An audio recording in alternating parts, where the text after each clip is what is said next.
Hi guys, this is Bill from Spencer1984.com, and today we're going to be continuing my theme of 1984 properties with a new build, and this isn't it. This is going to be the project car that I'm working on, but I will not be using the Revell kit for it. And that's because, for those of you who aren't familiar with this kit, Revell actually did a really nice job of replicating the prop car that was used on the show. So it has an American V8, Corvette underpinnings. Basically, it's a kit car as a kit. And while that's very cool, I generally build my models as they are depicted in universe instead of how they really exist. So I'm going to be keeping this kit for a future project. And for the Miami Vice car, I'm going to be using this one from Fujimi. And taking a quick look at the box, we got some nice artwork there. We got some specs here about the car. The box art repeated on both ends. Got some photos of the actual car here on the side. That'll be nice for detailing. And finally, we've got some multilingual write-ups on it. So, with the box out of the way, let's take a look at the contents, and we're going to be doing some comparisons with the Revell kit as we go. Okay, so starting out with the instruction sheet, we've got another write-up here, and got the standard exploded diagrams showing off everything that's going on. And there are a lot of parts in this kit, certainly a lot more than what's in the Revell kit.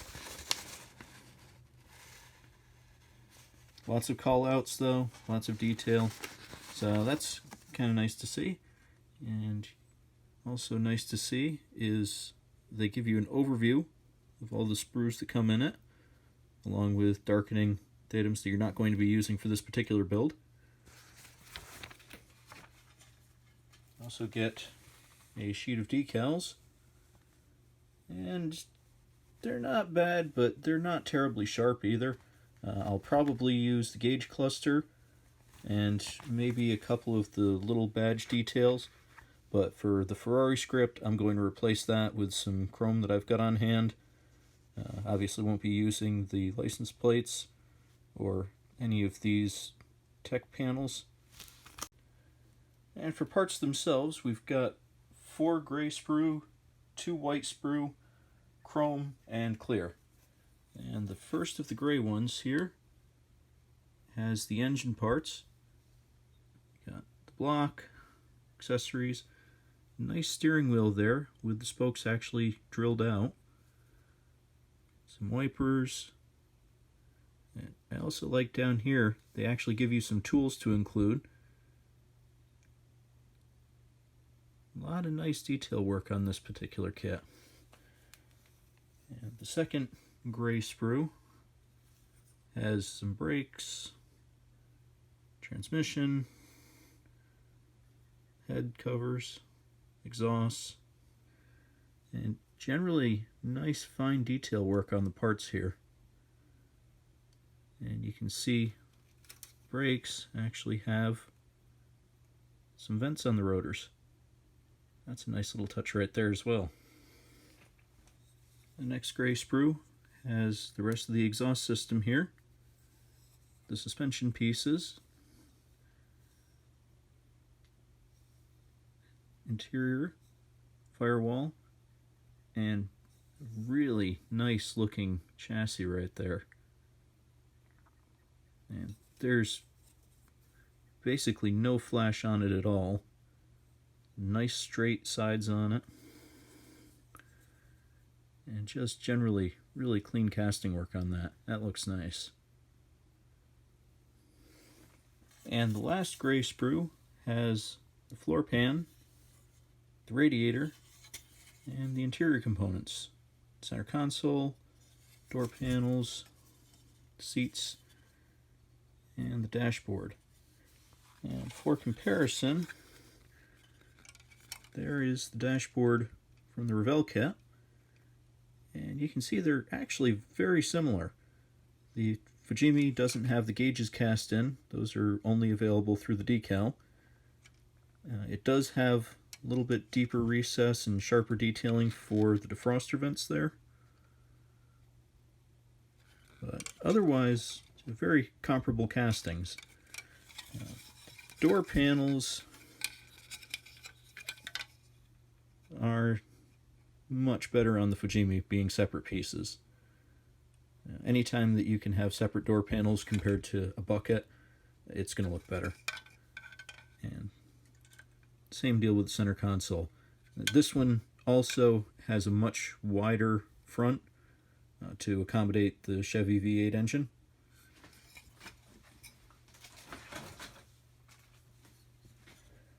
And taking a look at the seats, you can see that they're also very, very similar between the two.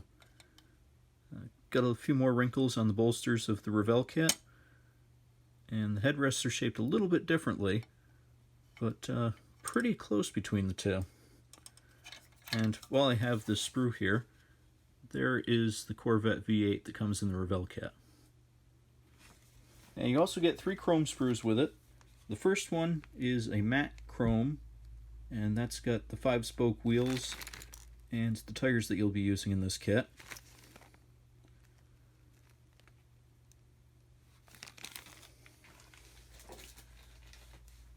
The second one has the spoked wheels, and I've used these wheels as aftermarket parts on other kits, and they're one of the best, if not the best, plastic spoked wheel that I've come across.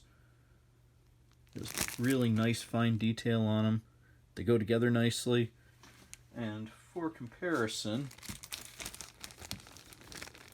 that's what the wheels look like in the Revell kit. Not bad, but just nowhere near this level of detail. And the last chrome sprue has the bumpers, the grille, and you can see the grille is actually an open mesh there, and all of the body hardware, along with the knockoffs there. Again, nice sharp work.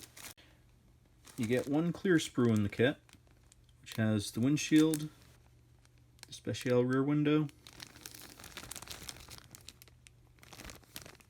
corner marker lights, the headlight panel, which was one of the big reasons why I went with this kit. I just really like the look of that transparent front piece. You get the headlights, and this piece, and these 2 braces go together to form the information sheet that you saw in the decals. Kind of a nice touch, but won't be used on this particular build. The special roof is its own little sprue here. No headliner detail. Pretty basic casting. That's it. And the only white sprue that you get has the hood, light buckets, splash shield, and the miscellaneous bits and pieces for building options into it, such as the pop-up headlights with their doors, American Euro license plates,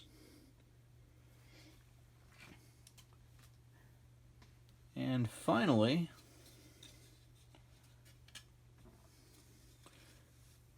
here we've got the body. And taking a look across it, it's generally got nice detailing.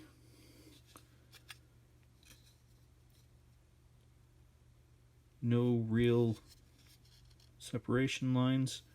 A little tiny bit here on the tops of the fenders that'll have to be sanded off, but almost negligible. Gonna have to deepen the panel lines. So those look a little bit shallow here.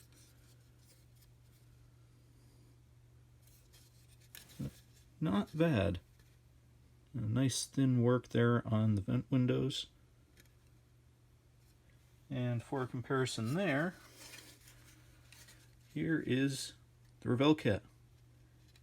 And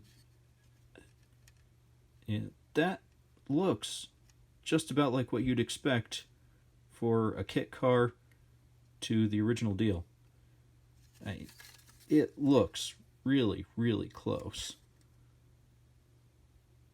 You could almost do a body swap on these. That's how close they are.